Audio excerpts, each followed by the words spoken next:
Welcome to Indy Matters. The show from the Nevada Independent. I'm your host, Joey Lovato, up here in Reno. And I'm reporter and producer Jacob Solis down in Las Vegas. On this episode of Indy Matters, I'm joined by reporter Daniel Rothberg, who talks with me about the Caldor Fire, which threatens South Lake Tahoe and has displaced thousands as mass evacuations take place. After that, I interviewed the Nevada System of Higher Education Chancellor Melody Rose, who told me about vaccine mandates for students and possibly employees, and mental health efforts made by the system of higher ed. At the end of the show, reporter Sean Galanka has a story for us on the wedding industry in Las Vegas, coming back after a slow year last year. He talks with the Clark County Clerk, Lynn Goya, and more as Vegas approaches its 5 millionth marriage license issued.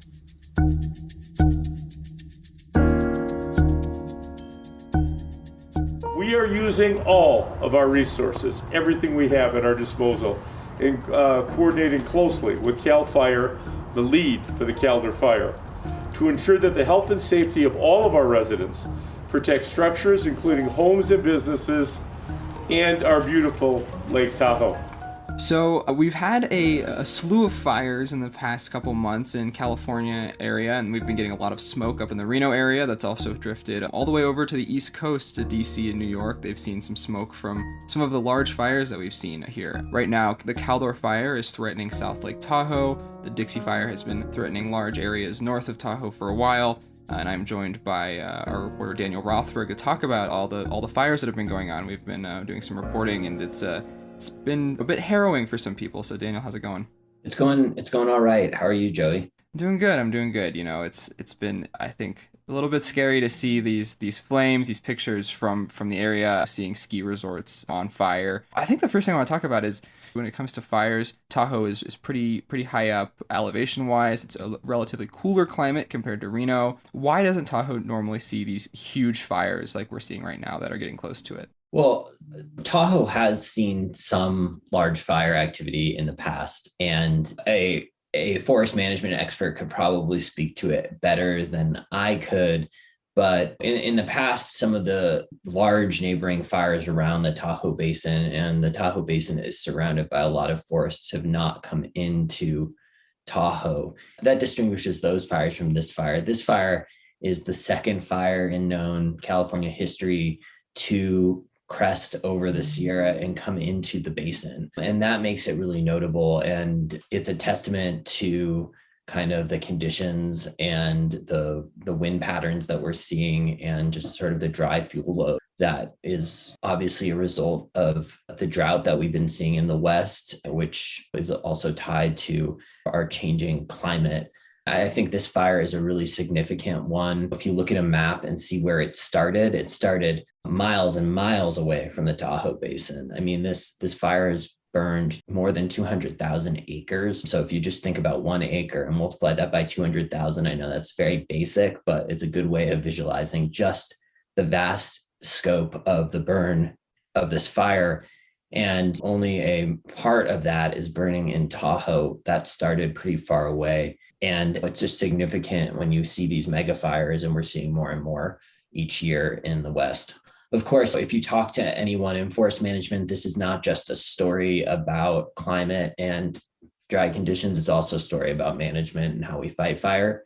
Yeah, and it's also a story about people, right? There's a lot of people that are being affected by this. Let's talk a little bit about the evacuations that have been going on. Something that people in South Lake Tahoe have been preparing for a while, but they don't have to do very often. Talk to me about the mass evacuation out of South Lake Tahoe, where those people are now and how they're feeling. Right. The closest analog in South Lake Tahoe is the Angora Fire, which burned toward the southwest area of South Lake Tahoe. And that burned about 3,100 acres in 2007. A smaller amount of the population had to evacuate. In this case, they have evacuated all of South Lake Tahoe, parts of the Nevada side, and there are people in the Valley side that are on notice as well in Nevada. I should say we're talking Thursday morning, so I don't know when this podcast comes out what the conditions are going to look like. But an evacuation on that scale anywhere, I think I read about 53,000 people have been evacuated, is going to be really significant. And it's going to exacerbate existing problems. Obviously, an evacuation is needed. It's important that they're doing this out of taking this precautionary step. But for a lot of people, it's difficult to just leave your home, not work. Some people don't have gas to make it all the way to Reno. Some people don't have vehicles in Southlake. And all of those factors just add to the strain and stress of already wondering if you're going to lose your home, what possessions you need to take if you're going to come back. And I think that's been really important. And I think it's important for people to remember South Lake Tahoe is a tourist destination. There's a lot of glitzy things about going down to the lake. You see these big boats and you see docks and piers and buoys and ski resorts. The median income in South Lake Tahoe is lower than it is in other parts of California. And this is an area where I would say a majority of local residents live and do essential services for the community who are being impacted. It's not just tourists from San Francisco or remote workers from New York or the Bay Area that have come and moved in over the last couple of months with the COVID-19 pandemic. Yeah, and let's hear from some of those evacuees now that you talked to down in Carson City. Yeah, I spoke to evacuees at the Carson City Community Center. Carlos Arce. Sunday around 3 p.m. So the policeman knocking our door and they says you have to leave. It's a little bit crazy. I living in town for 18 years. It was so beautiful. We never believed the fire reaching us. What are you thinking about just for the next couple of days coming up? And what I'm feeling is probably we never know what happened or where we're going after that. Yeah. We don't have money to pay hotel or something like that, you know. We've talked about people, but let's also talk about structures, right? That's a lot of times what fires are threatening. People can generally get out. Obviously, some people have been hurt. I think last I read there were about 5 people that were injured during this fire. But what structures have been damaged or destroyed or are being threatened? Yeah, that's a really good question. And it's a little difficult to say because these are such dynamic situations and a lot of the assessment goes on after the fire has moved out of an area. That said, the report I saw last night, Wednesday night, was that more than 700 structures have been destroyed by the fire. That includes commercial buildings, residences. And I should also note that includes the whole span of the fire, not just the parts that have burned in Tahoe. People are keeping a close eye on where the fire is moving. And so far, it appears from news reports and other reports that some of these bigger areas like Christmas Valley and Myers and then South Lake Tahoe, a lot of these structures have been protected and spared by really kind of heroic and tremendous work that firefighters have been doing. There's another side to this, which is the effects of the fire on the landscape and the destruction that the fire brings there. And that also is difficult to assess at this point because fire is part of the natural regime of forests, but these mega fires in some cases are outside of those realms. To get back to what I was saying is, depending on how these burn scars develop, where they are, and what parts of the basin they affect, it could have an effect on runoff into the lake. You know, of course, a lake, these areas are kind of part of the headwaters of the Truckee River, which provides water to Reno and Sparks and into Pyramid Lake. So there's a question about water. There's a question about wildlife habitat.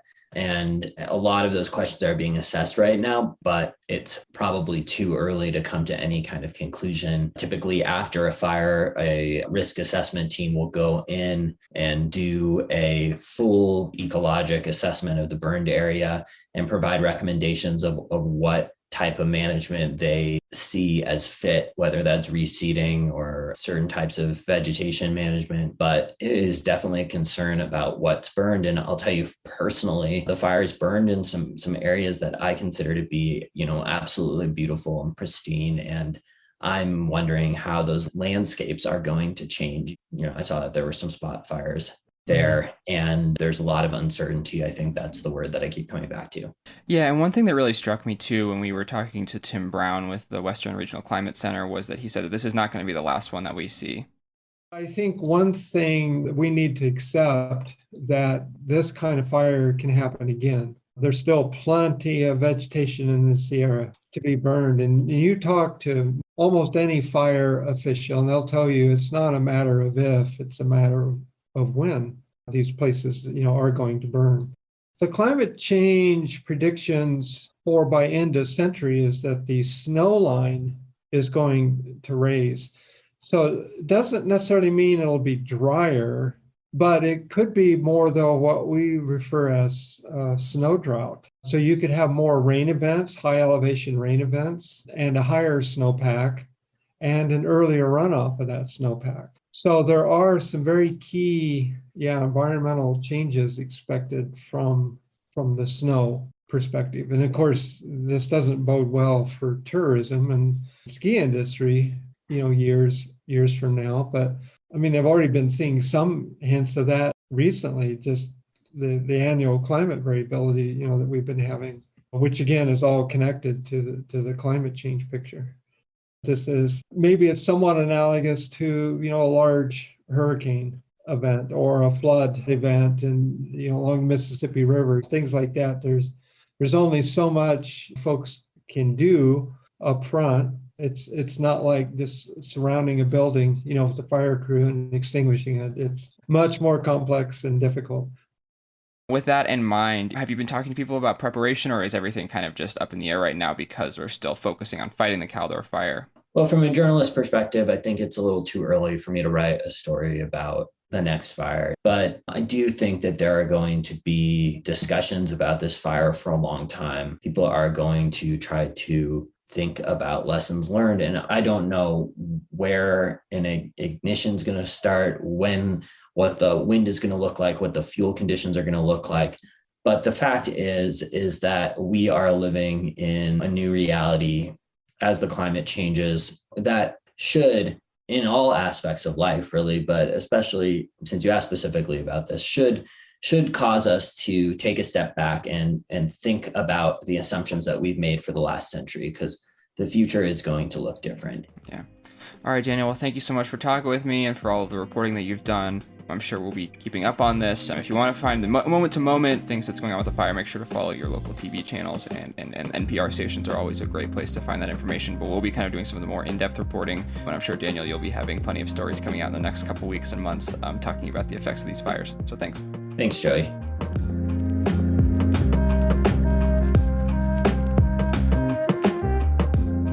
After more than a year and a half of a thus far unending global pandemic, colleges and universities in Nevada have slowly tipped the scales back toward the way things were, with in-person college experiences largely resurrected this fall amid widespread vaccine access.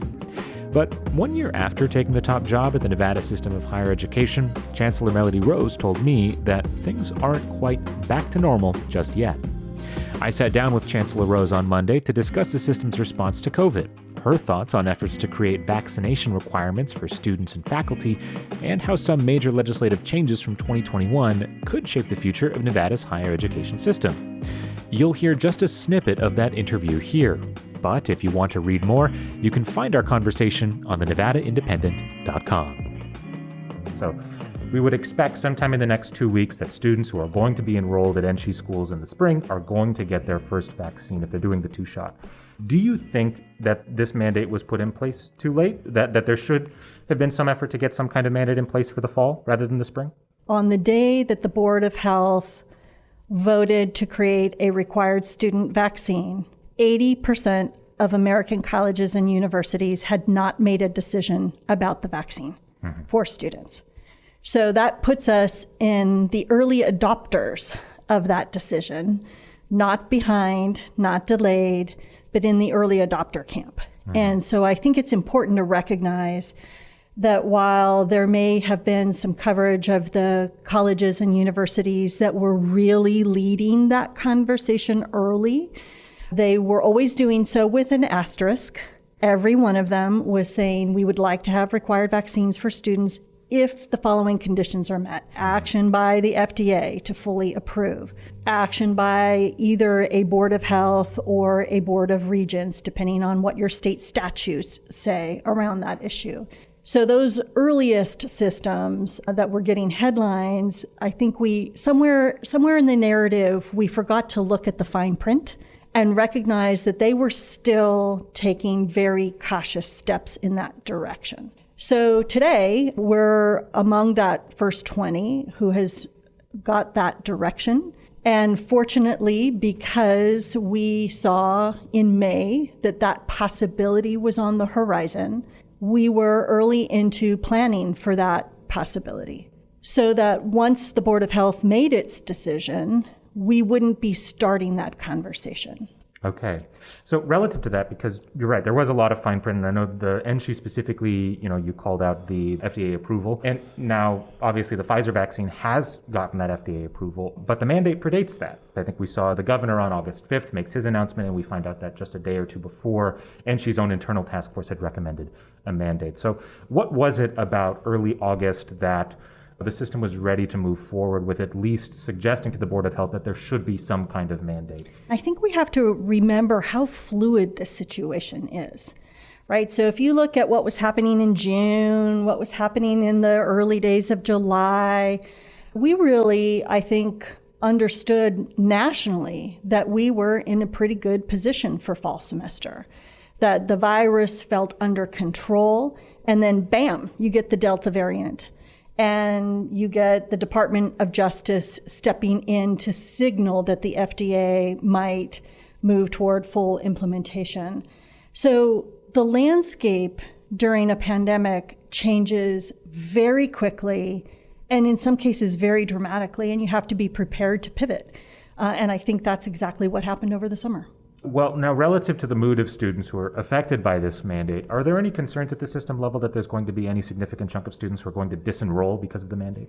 Oh gosh, I would hope not. I have a tremendous amount of compassion for those who have vaccine hesitancy, whether they're students, faculty, staff, general public. But I think we've also arrived at a timeline that allows for implementation that isn't hurried, that can be thoughtful and measured and well supported by the evidence.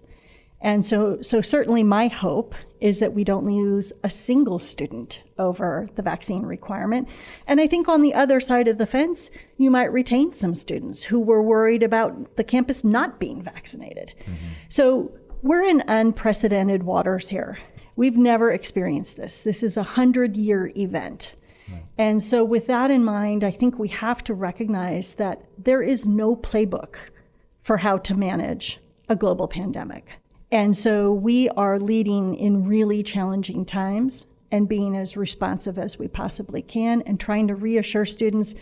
As Dr. Brian Labus, I think, said last week, the most dangerous thing about getting your vaccine is driving to your pharmacy. Mm-hmm. Okay. Well, then I want to move on to the faculty mandate, or the possibility of a faculty mandate. Mm-hmm. So faculty are already covered under the state's policy that requires state employees to either show proof of vaccination or to receive weekly COVID tests. Mm-hmm. So I guess before I get ahead of myself, do you think that there should be a faculty mandate? The issue of employee vaccines is, again, one that is a national conversation. And I think we see here in that conversation different entities, public, private, corporate, higher ed, entering into this conversation. And I give a lot of credit to our Board of Regents for wanting to have this conversation. So this is uncharted waters. And it's important to recognize that when a governing body is considering something that is unprecedented, doing so through shared governance, through inclusion, listening to all stakeholders is a vital component to getting the policy right. And so I think having this on the board's agenda in September is appropriate.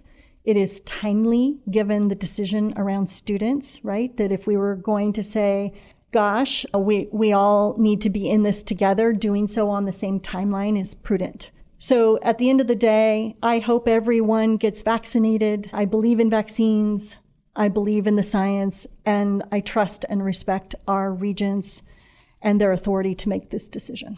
How should NSHE as an administration continue to handle the pandemic as it continues? Should there be a focus on sort of doing everything possible to get in-person instruction back, at least as much as possible? Well, absolutely. And I would quote my colleague at Provost Heavey, who said, our number one job is the health, safety, and well-being of our entire community. But that is followed by a very close second, which is maintaining exceptional in-person learning. Because as we've all observed in the past year and a half, right, from pre-K up through PhD, Learning virtually has been challenging in a number of ways. And I want to share that this is one of the reasons that we launched our mental health task force in January, is that I was hearing from students that they were really struggling. And so I want to answer your question directly by saying, yes, we are driven by keeping learning in person to the extent that we can do so safely and well. But we also need to take great care with the well-being of our populations and understand that as we are welcoming the community back into our communal spaces, they are not necessarily the same as they were before the pandemic. And I think we have to be really careful and really thoughtful and show a tremendous amount of grace to the students, staff, and faculty who have experienced these stressors for the last 18 months. And I guess while we're on the subject of the mental health task force, so the purpose of that task force is to produce actionable recommendations, is that correct? So to that end, have there been recommendations that have emerged at this point, and then going forward, sort of what is the purpose of the task force as we enter this new phase of the pandemic? Well, one of the things that we've been doing has been to take an inventory of existing practices on every campus, because there are good things happening on our campuses and thoughtful responses to mental health concerns on our campuses, and we want to surface those and scale those. One of the earliest ones to come to my attention was the request to put emergency information, suicide hotline numbers, for example, on NSHE IDs. And that's something we're now trying to scale system-wide. And that's a simple but effective tool, so that if you have a student in distress, wherever he or she might be, they've got the critical information to get help on the spot. And so that is one recommendation that I know we're moving toward. The other, which takes an investment, and I thought this was very wise, and I appreciated the other formal recommendation that I received, was to do a survey of our students, because you never want to come up with solutions if you haven't actually talked to students. And we're working now through a variety of external partners to look for funding to do a full system-wide survey from students to ask them what's working, what's not, what do you need from us, so that we can make data-informed decisions about policy going forward. If you want to read more about the conversation I had with Chancellor Melody Rose, head to thenevadaindependent.com.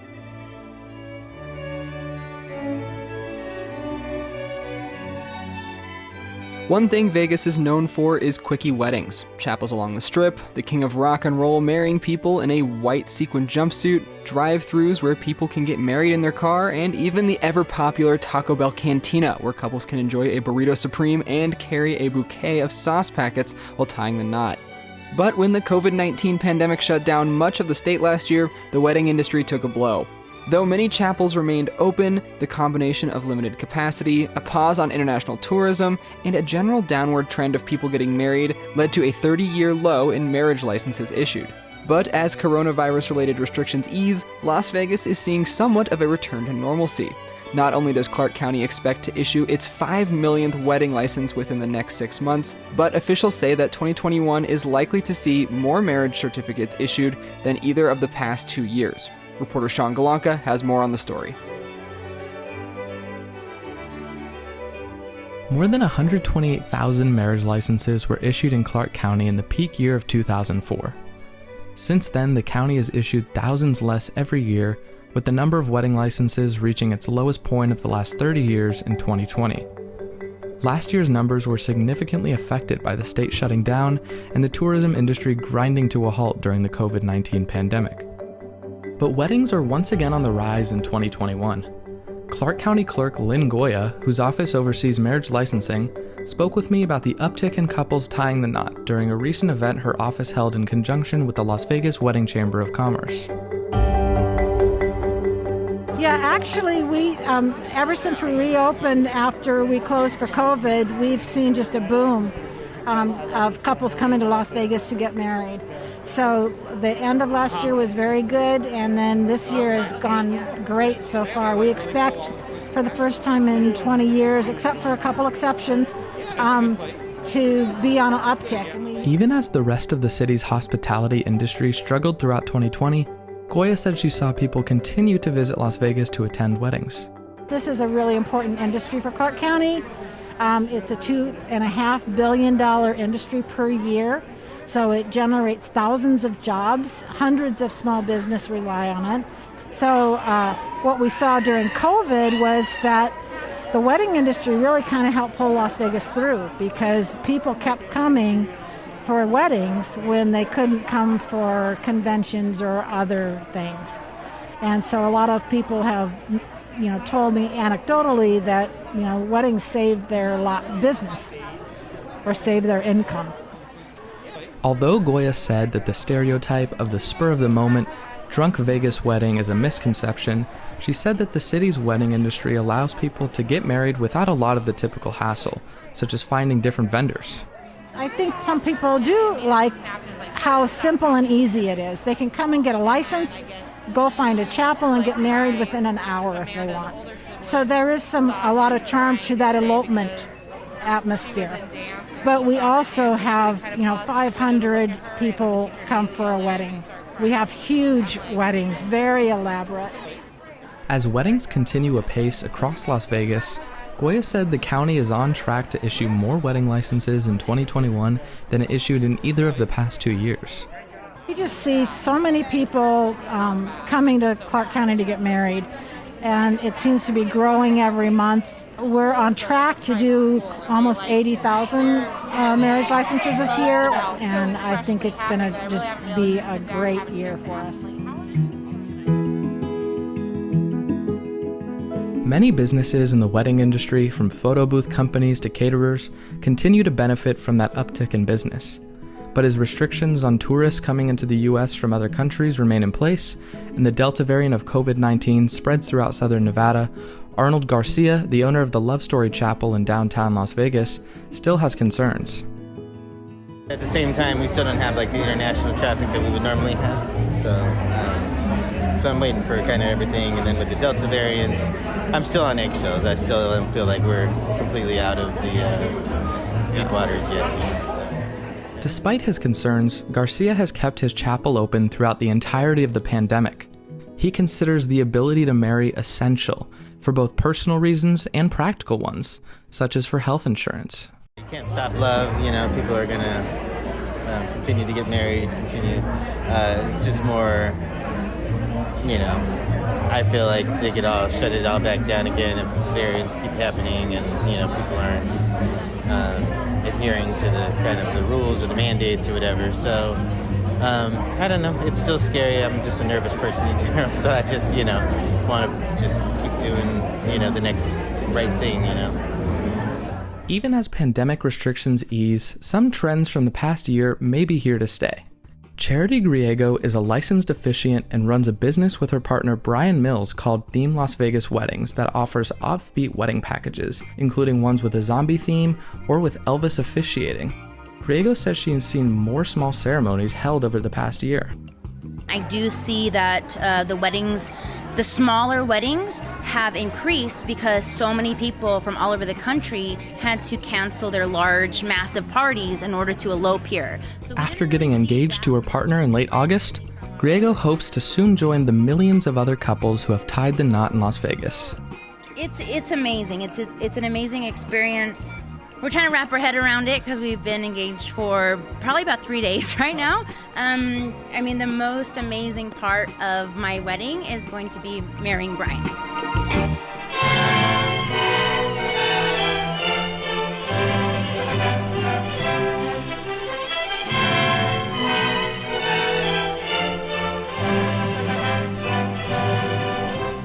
To read more about how the Vegas wedding industry is faring during the pandemic, you can find Sean's full story on our website, thenevadaindependent.com.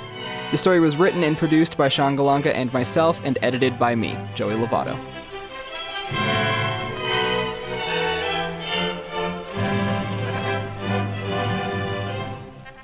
Thank you for listening to this episode of Indie Matters. We'd like to thank Daniel Rothberg, Carlos Arce, Tim Brown, Chancellor Melody Rose, Sean Galanka, Lynn Goya, Arnold Garcia, and Charity Griego for being on the show this week. We also wanted to thank Riley Snyder and Michelle Rindels for their editorial help on the show. They also help edit our monthly newsletter, Soundcheck, that you should definitely subscribe to if you're not getting enough of the podcast. Make sure to leave us a review wherever you listen and email us with questions, comments, concerns, wedding veil stories, best techniques to fight off Glarbnar the Terrible, or whatever else you have to tell us about at joey@thenvyindie.com or jacob@thenvyindie.com. Our theme song is from the band People with Bodies, and we have additional music from Storyblocks and original music from our own Joey Lovato. Thank you for listening to Indie Matters. I'm your host, Joey Lovato. And I'm reporter and producer Jacob Solis. And we'll talk to you next week for our 200th episode.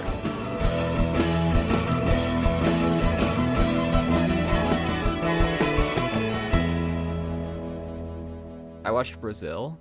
Have you seen Brazil? I have, yes. A classic. That was a trip. I liked the movie, Terry Gilliam movies. but I think the podcast has ruined me. The audio mixing in the movie is so bad that I was like actively not enjoying it just because the audio was messed up. Yeah.